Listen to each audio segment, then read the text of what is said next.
בוקר טוב לך. בוקר טוב אדוני, $5 קפה, ואל תגיד לי שזה עולה טיפה יותר. אז זה לא שאני מתלונן, אבל אתה יודע. 8 בבוקר, אחרי עוד לילה בלי שינה. שלמה, הסאונדמן ליאור טבת ואני יוצאים להסתובב ברחובות. ומה כבר נשאר לישראלים לעשות? לבקר באמריקה ולבקר אותה. שם צלילי פעמונים ופה רט. תקשיב. זה המקום הכי עלוב ומשוויץ עלי אדמות. תסתכל, הכל עידודים. ממא מיה, brings happiness wherever it goes. זה הדלאי למה. Doesn't just wish for peace, he works for it. hope. לא מבין איך גרתי פה. זה מאוד מרשים, העיר הזאת היא לא יאומן. אבל תן לי קטן, בנייה 3 קומות, לא יותר.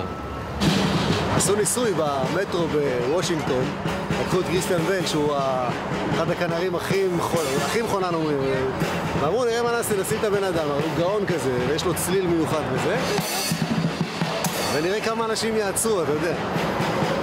ובמשך שעתיים הוא ניגן את היצירות הכי מטורפות שהוא מכיר, ועצרו איזה 38 איש, ובשום מקרה לא הייתה התקהלות סביבו.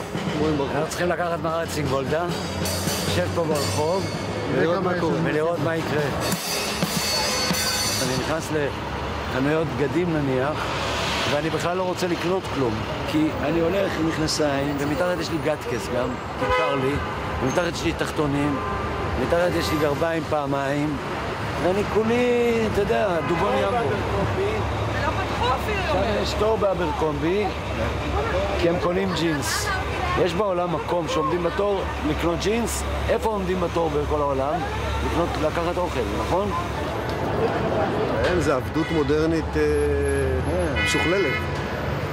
היה לנסה בואי נגיד בשעה 9 בבוקר, זה לראות כולם מעונבים כאלה, חליפות, כאילו הם הולכים למשרדי הייטק כאלה, אבל הם תלויים על החרא הזה, עם עיתון, לא מסתכלים אחד לשני בעיניים. זה ג'ונגל כזה, לא? מיליוני חיות, כולם הולכים, אתה לא יודע לאן הם הולכים.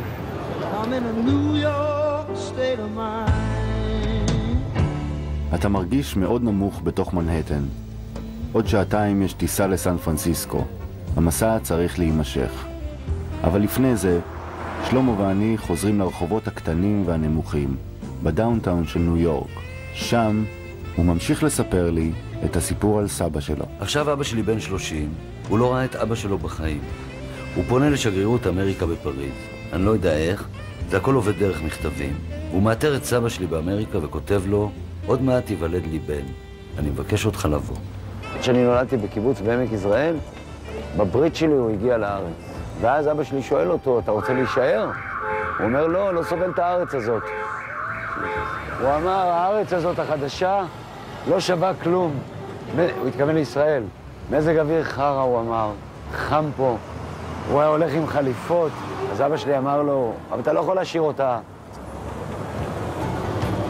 עגונה היא הייתה בעצם 30 שנה.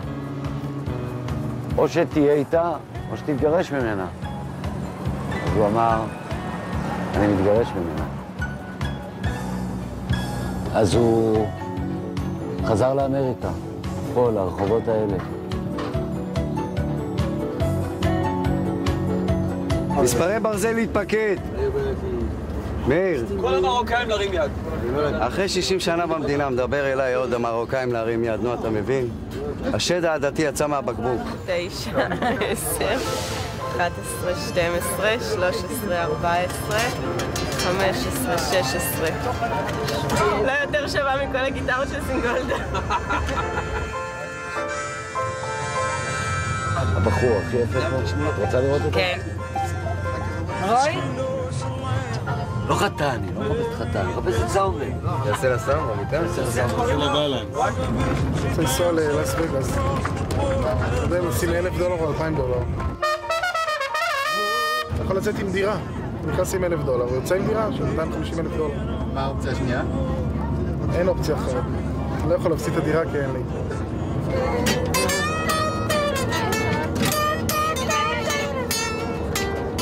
אמרת לי לפני ההופעה הקודמת, מה אתה רוצה ממני? אני בסך הכל אוהב לשיר, זה מה שאני עושה.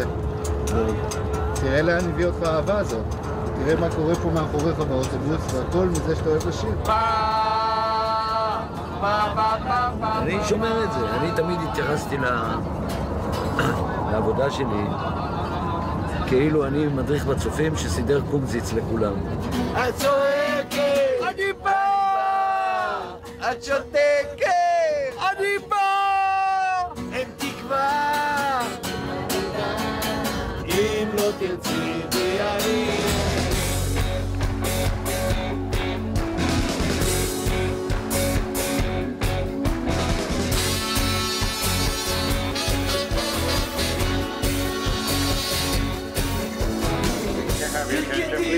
We apologize for the inconvenience.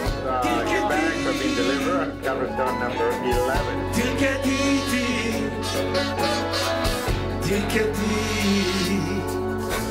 לא יודע מה לחשוב ברגעים האלה. אתה רואה את כל העולם הגדול הזה, אתה אומר, מי אנחנו בכל הנקודה הקטנה הזאת?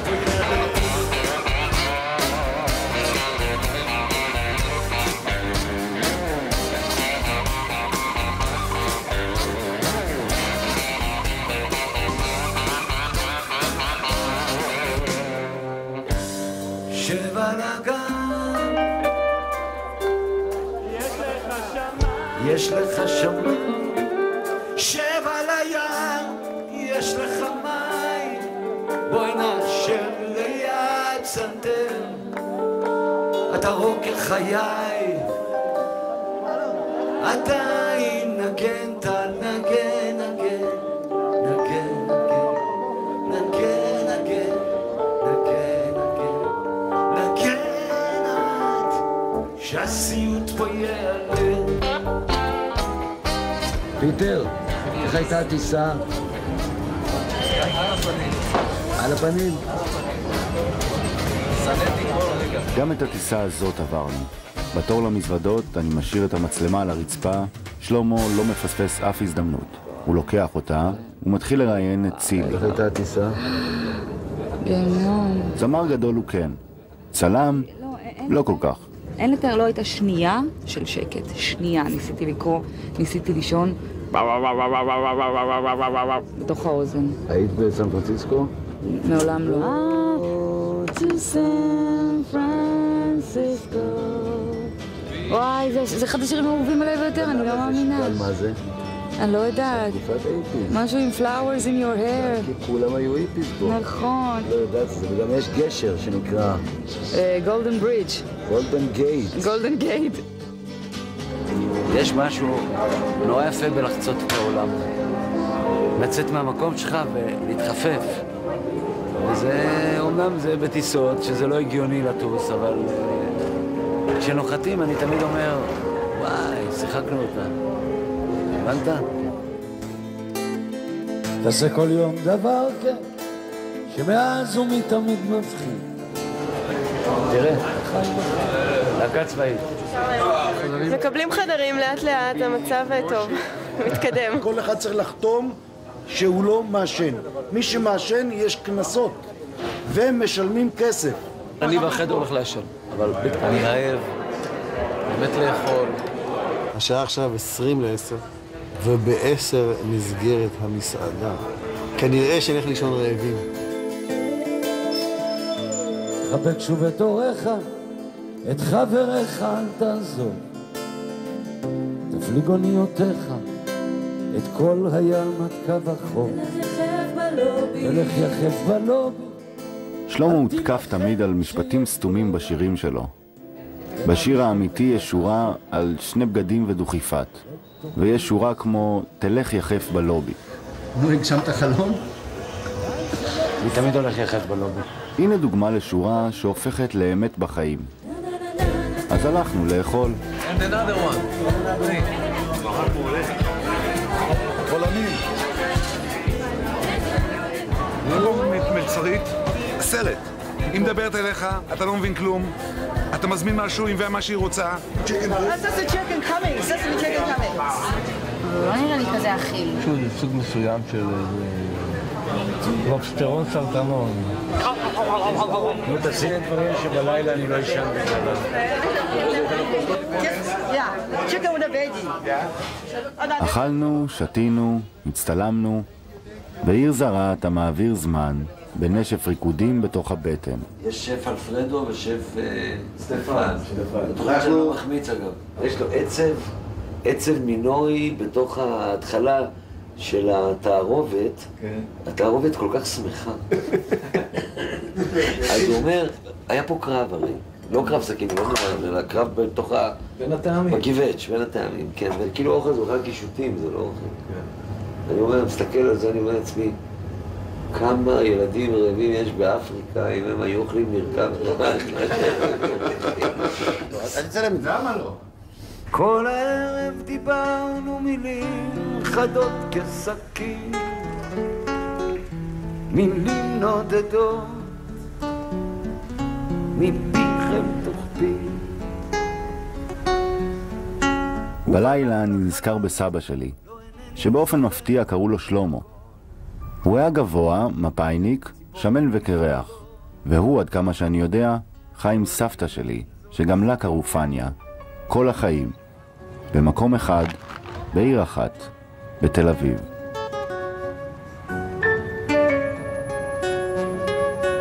ואני חושב שהייתי בן 10.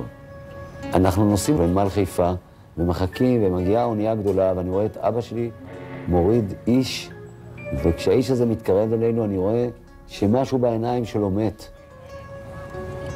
ואני לא מבין, וזה מפחיד אותי. ולאט לאט אני מבין שהוא התעבר במהלך הזמן באמריקה. הוא כבר לא רואה את אבא שלי, והוא לא רואה את הפני הזאת שנתקעה איתו. רוב הזמן את אשתי, איך אני מחותר בה. רוב הזמן את איתי, את ביתי, את אשתי, פה בעצם. אבא שלי מציע להם להתחתן שוב, והם נהיים זוג. נהיים זוג.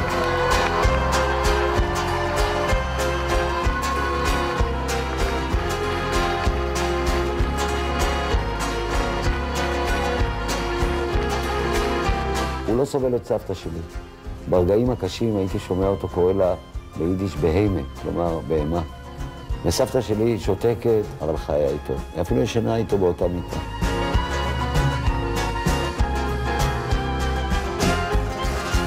מותר לאבד את הראש.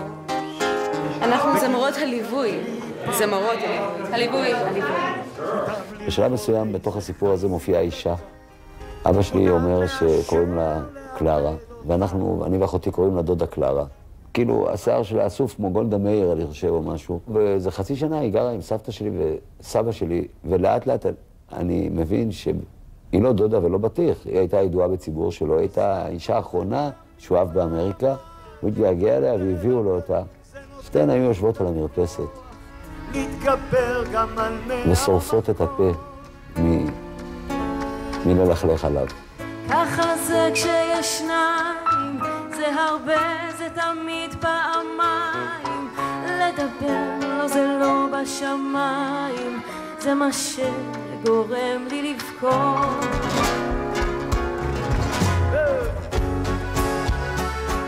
האיש הזה הצטייר כרשע וקמצן, והתפקיד שלי היה להוביל אותו ברחובות, שלפעמים הייתי לוקח אותו ומביא אותו מהבית שלהם לבית שלנו, שבמרחק הליכה מהירה זה 5 דקות. כן. הולך לאיתו דרך מתבצת בין שיחי השרה, הוא מתנדנד כשהרוח נכנסת.